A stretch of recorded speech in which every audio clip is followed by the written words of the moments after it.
एक कटोरी रोटी, थाली भरकर सब्जियां।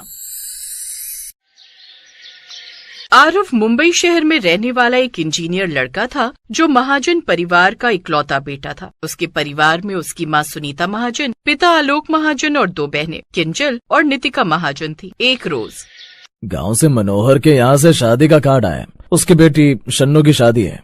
क्या गांव? नहीं, मेरे बस की तो नहीं है इतनी दूर का सफर करना। सच कहा जाए तो अब मुझसे भी नहीं जाया जाता। एक काम कर आरव बेटा, तू ही चला जा गांव। अच्छा ठीक है, इसी बहाने मुझे भी ऑफिस से कुछ दिन का रिलैक्स मिल जाएगा। लेकिन मैं अपने दोस्त राहुल को भी पूछ लेता हूँ, उसके साथ जाऊंगा तो साथ हो जाएगा। इसके बाद आरव ट्रेन में सीट रिजर्व करवाता है और राहुल के साथ गांव की ओर रवाना हो जाता है। शहर के नामी इंजीनियर आरव के लिए शादियां हमेशा एक औपचारिकता होती थी। सूट पहनना, दो चार रिश्तेदारों से मिलना और जल्दी निकल आना, क्योंकि उसे पार्टीज में ज्यादा देर रुकना पसंद नहीं था। वो अपने दोस्त के साथ उनकी बेटी की शादी में पहुंच जाता है। तभी उसकी नजर पड़ी पीली साड़ी में, खुले बालों में, माथे पर छोटी सी बिंदी लगाए एक लड़की पर। वो लड़की चुपचाप सबकी खातिरदारी करने में लगी हुई थी। वो सभी मेहमानों से बड़े आदर से मिल रही थी, उनके खाने पीने का ध्यान रख रही थी। उसकी सादगी में एक अजीब सी सुंदरता थी, साथ ही उसके संस्कार भी आरव को भा गए। आरव ने पास खड़े गांव के एक लड़के से पूछा, कौन है ये लड़की?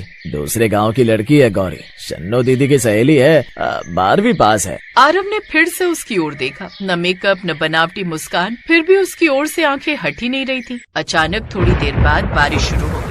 गौरी मंडप के पास खड़ी थी, तभी किसी ने आरव को छाता ला कर दिया। अरे वाह यार, ये अच्छा किया, छाता मिल गया। राहुल जैसे ही उसके छाते के नीचे जाने लगा, वैसे ही आरव छाता लेकर उस लड़की की ओर चला गया। अबे वो कहाँ जा रहा है? आरव उसके पास जा पहुंचा। आप भीग जाएंगी, इस छाते के नीचे आ जाइए। गौरी झिझकते हुए छाते के नीचे चली गई। कुछ देर बाद टेंट का इंतजाम हुआ, जिससे सबको राहत मिल गई, लेकिन तब तक राहुल भीग चुका था। अरे राहुल, ये क्या, तू तो पूरा भीग गया। हाँ, तेरे मजनू बनने के चक्कर में। अबे ओ, तू ठहरा शहरी इंजीनियर और वो गांव की साधारण सी लड़की। तुझे तो इससे अच्छी अच्छी लड़कियां मिल जाएंगी। देखने में तू काफी हैंडसम है यार। मुझे कोई और नहीं चाहिए, बस यही चाहिए। लेकिन तू जानता है ना, तेरी फैमिली मॉडर्न फैमिली है और उन्हें मॉडर्न लड़की चाहिए होगी, ना कि कोई गाँव की। वो सब मुझे नहीं पता। अब तो तेरी भाभी अगर कोई बनेगी तो यही बनेगी। आरव 2 दिन वहीं रुकता है और इसी दौरान गौरी से बातचीत बढ़ा लेता है। उधर शहर में उसके परिवार वाले उसके लिए कोई मॉडर्न शहरी पढ़ी लिखी लड़की ढूंढ रहे थे। नहीं पंडित जी, ये चश्मिश लड़की की फोटो तो मत ही दिखाओ। मेरे बेटे के लिए तो बिल्कुल मॉडर्न और स्टाइलिश लड़कियां दिखाओ, जो उसके स्टैंडर्ड को मैच कर सके। सुनीता जी, आपको बहुरानी लानी है या कोई शोपीस? आप चुप रहिए जी, मेरा बेटा है, अपने हिसाब से लड़की चुनूंगी। इधर सुनीता आरव के लिए लड़कियां देख रही थी, लेकिन उधर आरव गौरी को पसंद करके आ जाता है और घर आकर अपने परिवार वालों को भी गौरी से शादी करने के लिए मना लेता है और अपने बेटे की पसंद के आगे उनको झुकना ही पड़ता है। और वो गाँव जाकर अपने बेटे का रिश्ता गौरी के साथ पक्का कर देती है और कुछ दिन बाद गौरी दुल्हन बनकर शहर आ जाती है। शादी के बाद वो अपने शहर में आती है, जिसके बाद वो आरव के साथ कुछ दिन के लिए गोवा घूमने चली जाती है। घर आकर वो सबको अपनी फोटो दिखाती है। अरे ये क्या भाभी, आप तो गोवा में भी साड़ी पहनकर ही घूम रही थी। सीरियसली, आपको भी ना फैशन की ना बिल्कुल भी सेंस नहीं है भाभी। भला गोवा में जाकर साड़ी कौन पहनता है? लेकिन साड़ी तो हमारा भारतीय परिधान है और मुझे नहीं लगता कि इसमें कोई बुराई है। अगर मैंने वहाँ ये कपड़े पहन भी लिए, हम कहीं भी जाएं, लेकिन हमें अपनी संस्कृति नहीं भूलनी चाहिए। ओह गॉड भाभी, आपने ये सब लेक्चर हमारे सामने मत दिया करो यार।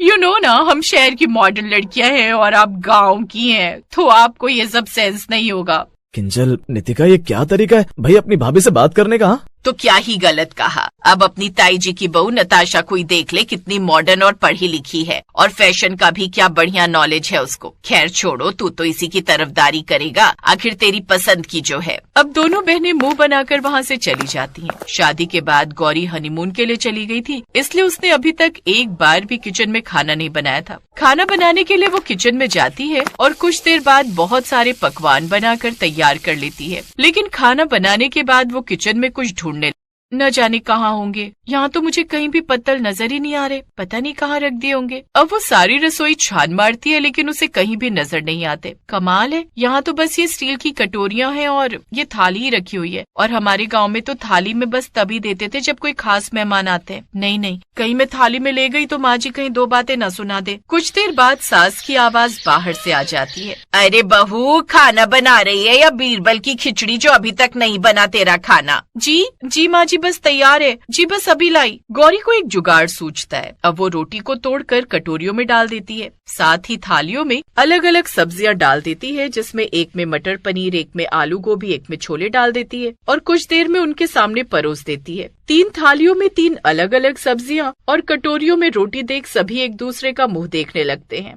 ये क्या है? जुगाली करने को दिया है क्या तूने हमें ये खाना? कोई जानवर को भी ऐसे खाना डालकर नहीं देता होगा। नहीं नहीं माँ जी, हम तो अपने मोती को थाली में रोटी और सब्जी कर देते हैं, 2 मिनट में लपक कर सब खत्म कर देता है। और हमारे गाँव में तो एक परिवार के लोग ऐसे ही मिलकर खाना खाते हैं। एक थाली में सबकी सब्जी डाल दी जाती है और इससे ज्यादा बर्तन भी नहीं होते, और एक ही थाली में सब्जी खाने से सब में प्यार भी बढ़ता है। चुप कर नालायक, ये तेरा गांव नहीं है और ना ही हम सब जानवर हैं। देख रहा है आरव तू अपनी गांव की गवार बीवी के कारनामे। माँ जी मैं गवार नहीं हूँ, बल्कि 12वीं पास हूँ, वो भी सर्वोदय विद्यालय से। दिख रहा है कितनी पढ़ी लिखी है। बताओ भला ऐसे खाना कौन सर्व करता है? अच्छा वो मम्मी, तुमने ताई जी और उनकी फैमिली को नहीं बुलाया खाना खाने को? अगर वो इस मैडम की ऐसी हरकत देखती तो हमारा कितना मजाक उड़ाती। हाँ, एक तो वैसे ही वो अपनी मॉडर्न बहू को लेकर इतना इतराती है और हमें 10 बातें सुना चुकी है। इसीलिए तो नहीं बुलाया इसकी पहली रसोई में। मैं जानती थी ये जरूर कोई न कोई कांड करेगी, इसीलिए कहा था इस कमबख्त से कि किसी शहरी मॉडर्न लड़की से शादी कर ले जो हमारे स्टैंडर्ड की हो। लेकिन नहीं, इस पर तो जैसे प्यार का भूत सवार था।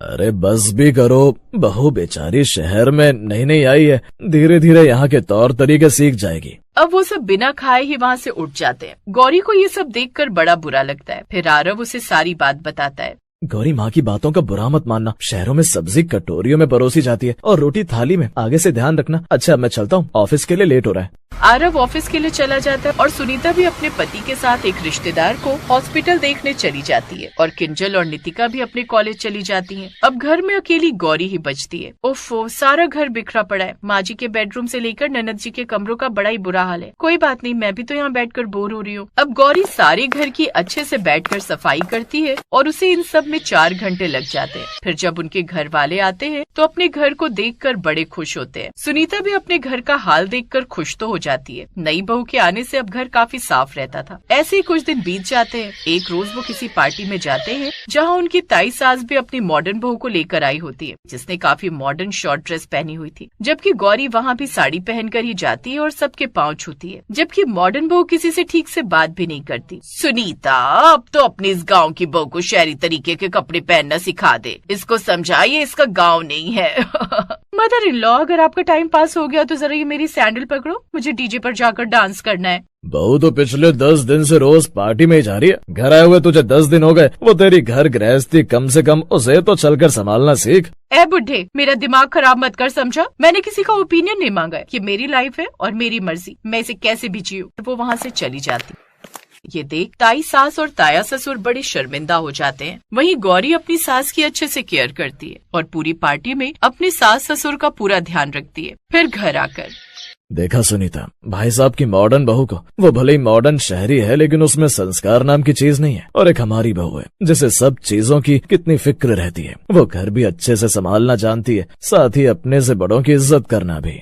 आप ठीक कहते हो जी, अपनी गौरी सच में ही एक अच्छी संस्कारी बहू है। अब वो सभी घर वाले गौरी को खूब प्यार करने लगते हैं और अब उसकी ननद भी उसे शहरी तौर तरीके सिखा देती हैं, जिससे अब वो सब एक साथ खुशी खुशी रहते हैं।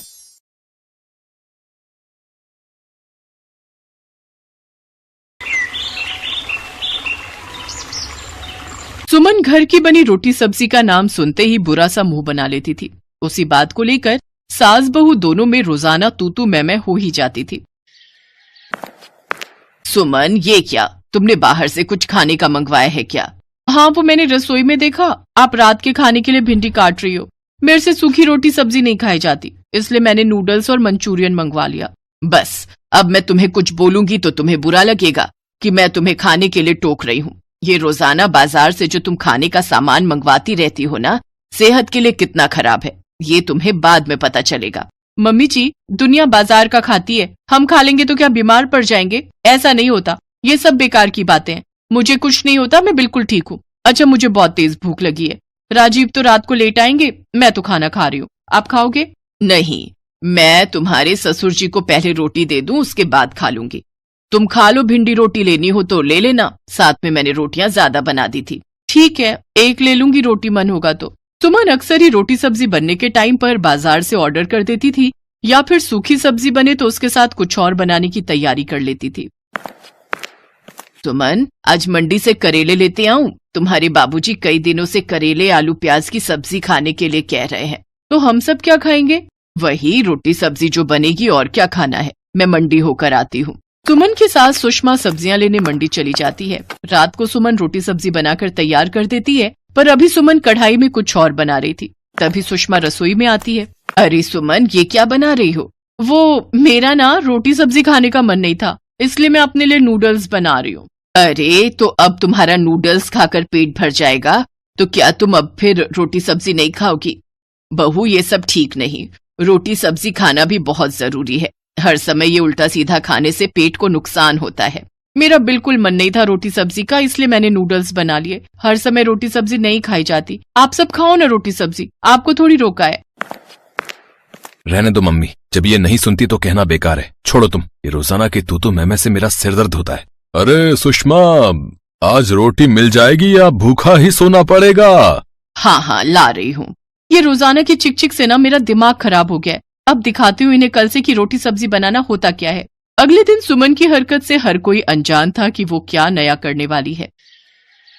हे भगवान, कटहल में इतना तेल। बहू, ये तेल की सब्जी है या कटहल की? मम्मी जी, अब आपको इसमें भी प्रॉब्लम है। आज तो मैं रोटी सब्जी बना और खा रही हूँ। देखो, मैंने बाजार का कुछ नहीं मंगवाया, ना ही घर पर कुछ अलग से बनाया है। पर इतना तेल सभी के लिए बहुत नुकसानदायक होता है। सब्जी में तेल कम डाला करो। अब सब्जी तो मैं ऐसे ही बनाऊंगी, जिसको खानी है खाए, नहीं खानी है मत खाए। सुमन ने अब रोटी सब्जी बनानी और खानी शुरू की तो अपनी मन मर्जी की सब्जी बनाने लगी।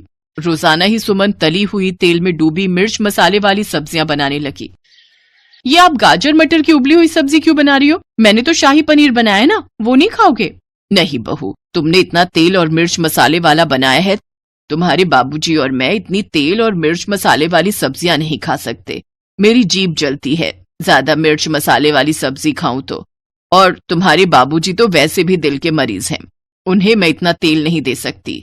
इसलिए मैं उनके और अपने लिए उबली हुई गाजर मटर की सब्जी बना रही हूँ। तभी राजीव भी ऑफिस से आ जाता है। कितनी बार का है, तली मिर्च मसाले वाली सब्जी ऑफिस में मत दिया करो। कोफ्ते दे दिए और पूरा दिन मेरे ऑफिस। कभी गैस की कोई गोली खा रहा हूँ, हाजमे की कोई चीज ले रहा हूँ। अरे ऐसे थोड़ी होता है। मैं पूरा दिन में जलन हो रही है, मैं तो कुछ नहीं खाऊंगा। मैंने गाजर मटर की सब्जी बनाई है, उसमें नमक मिर्च बहुत हल्का है, तो उसके साथ फुल्का खा लेना। कितनी बार तो मैं बोलती हूँ कि सुमन, तेल वाली मिर्च मसाले की सब्जी कम बनाया कर। बाजार का बंद हुआ तो अब तुमने रोटी सब्जी में इतना तेल और मिर्च मसाले डालने शुरू कर दिए। तुम्हें कोई नहीं समझा सकता। मैं बार बार बोलती हूँ, लोग मुझे ही गलत कहेंगे कि बहू को खाने पीने के लिए टोक रही हूँ। वही हुआ जिसका डर था। अगले दिन सुमन के पेट में बहुत दर्द था। घर पर चीजें लेकर भी दर्द ठीक नहीं हो रहा था। कितनी बार मना किया कि खाने पीने की चीजों पर ध्यान दो, कि हम क्या खा रहे हैं। अरे 1-2 दिन तो चल जाता है, ये थोड़ी रोजाना की इतना तला भुना बाजार का खाना। कभी घर पर बना तो ऐसा तला हुआ खाना पूरे 1 किलो के तेल की बोतल 1 हफ्ते में खत्म कर दी तुमने बहू। पर मैंने कुछ नहीं कहा, वरना तुम मुझे दोष देती कि मैं तुम्हारे खाने पर नजर लगा रही हूँ। मुझे पता था कि ऐसा ही कुछ होगा, पर मैं कहकर बुरी ही बनती। अरे सुषमा, बस भी करो। जाओ बहू, तुम राजीव के साथ डॉक्टर के पास होकर आओ। राजीव सुमन को डॉक्टर के पास ले जाता है। सुमन के पेट में दर्द ज्यादा था, इस वजह से अल्ट्रासाउंड तुरंत ही किया जाता है। अब देखिए राजीव जी, इनका फैटी लिवर आया है। बहुत हल्का खाना खाना है, कोई तेल मिर्च मसाले नहीं, बस उबला हुआ हो सके तो बेहतर है। पानी खूब पीना है और लिक्विड लेते रहिए। जूस, फ्रूट्स, खिचड़ी, दही, दलिया, दाल, हरी सब्जियां ज्यादा मात्रा में लेने हैं। बाकी मैं कुछ दवाइयां लिख कर दे रहा हूँ, 5 दिन बाद मुझे दिखाना है। जी थैंक यू डॉक्टर। डॉक्टर साहब, पेट में दर्द ठीक हो जाएगा ना? बहुत ज्यादा हो रहा है। हाँ, जैसे जैसे बीमारी ठीक होगी वैसे वैसे पेट दर्द में भी आराम मिलता रहेगा।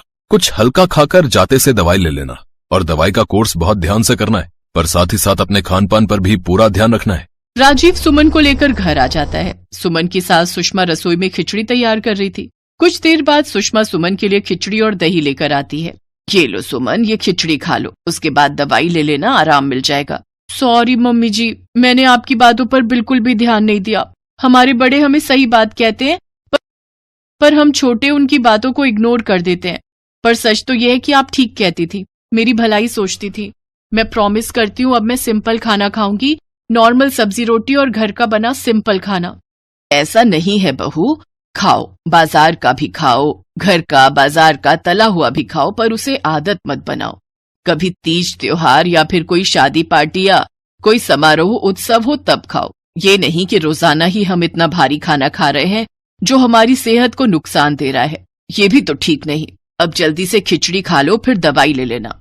सुषमा खुश थी कि सुमन ने उसकी बातों पर ध्यान दिया और उन बातों पर अमल किया, जिससे कुछ ही दिनों में सुमन की तबीयत बिल्कुल ठीक हो गई।